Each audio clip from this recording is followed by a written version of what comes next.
ചൂർണിക്കര പഞ്ചായത്തിലെ അശോക ഗ്രൗണ്ട് നഷ്ടമാകുമെന്ന ആശങ്കയിൽ കായിക പ്രേമികൾ. പഞ്ചായത്തിലെ ഭൂരഹിതർക്ക് അശോക ഗ്രൗണ്ട് പതിച്ചു നൽകണമെന്ന ആവശ്യമുയർന്നതോടെയാണ് അരനൂറ്റാണ്ടിന്റെ കായിക ചരിത്രമുള്ള ഗ്രൗണ്ടിന്റെ ഭാവി ആശങ്കയിലായത്.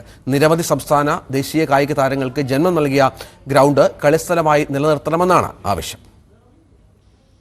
ചൂർണിക്കര, എടത്തല, കീഴ്മാട് പഞ്ചായത്തുകളിലെ കായിക പ്രേമികൾ കളിക്കാനെത്തുന്ന ഏക ഗ്രൗണ്ട്. അരനൂറ്റാണ്ടിന്റെ കായിക ചരിത്രമുള്ള അശോക ഗ്രൗണ്ട് ഭൂരഹിതർക്ക് പതിച്ചു നൽകാനാണ് ലാൻഡ് ബോർഡിന്റെ നീക്കം. പഞ്ചായത്തിൽ മറ്റ് മിച്ചഭൂമികൾ ഉണ്ടെന്നിരിക്കെ പ്രദേശത്തെ കായിക പ്രേമികളുടെ ഏക ആശ്രയമായ അശോകയെ കളിസ്ഥലമായി നിലനിർത്തണമെന്നാണ് നാട്ടുകാരുടെ ആവശ്യം. 6.5 പതിറ്റാണ്ടിന് മുകളിലായിട്ട് കളിസ്ഥലമായി ഉപയോഗിച്ചു പോരുന്ന ഒരു ഗ്രൗണ്ടാണ്. നിരവധി എനിക്കിപ്പോൾ 44 വയസ്സായി. 44 വയസ്സ് ഞാൻ ജനിച്ചപ്പോൾ തൊട്ട് ഈ ഗ്രൗണ്ട് ഉണ്ട്. അപ്പോൾ ഒരു 60 വർഷത്തിന് മുകളിലായി കളിസ്ഥലമായി തന്നെ, അത് പറയണം, കളിസ്ഥലമായി തന്നെ ഉപയോഗിച്ചു പോരുന്ന ഒരു പ്രദേശമാണ് Ashoka ground.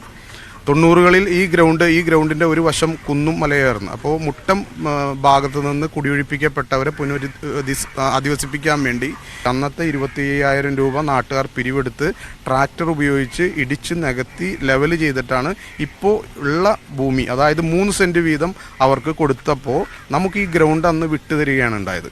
Santhosh trophy Kerala team captain Sanju Ganesh, Indian ഫുട്ബോളിലെ മുൻ താരങ്ങൾ തുടങ്ങി അശോകയിൽ കളിച്ചു വളർന്നത് നിരവധി പ്രതിഭകളാണ്. കളിസ്ഥലങ്ങൾ കുറഞ്ഞുവരുന്ന കാലത്ത് താൻ ഉൾപ്പെടെയുള്ളവർ കളിച്ചു വളർന്ന സ്റ്റേഡിയം സംരക്ഷിക്കണമെന്നാണ് മുൻ ഫുട്ബോൾ താരം MM ജേക്കബിന്റെ ആവശ്യം.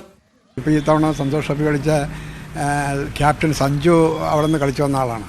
അപ്പോൾ ഞങ്ങളിവിടെ നിന്ന് തന്നെ ഞങ്ങൾ പലരും പോയി അവിടെ പ്രാക്ടീസ് മാച്ച് കളിക്കാറുണ്ട്. ഇവിടെ ഈ ആലുവയിൽ നിന്ന് തന്നെ 10 പേര് സന്തോഷ് ട്രോഫി കളിച്ച ആൾക്കാരുണ്ട്. അപ്പോൾ അതിൽ ഒട്ടുമിക്ക ആൾക്കാരും അവിടെ കളിച്ചിരുന്നവരാണ്. അപ്പോൾ ഒരു കാരണവശാലും ഇപ്പോൾ ഗവൺമെൻറ് പോളിസി അനുസരിച്ചിട്ട് എല്ലാ പഞ്ചായത്തിലും മുനിസിപ്പാലിറ്റികളിലും ഗ്രൗണ്ട് വേണമെന്ന് പറയുമ്പോൾ ഉള്ള ഗ്രൗണ്ട് കളയാതെ നോക്കാമെന്നുള്ളതാണ് ഒരു കാര്യം.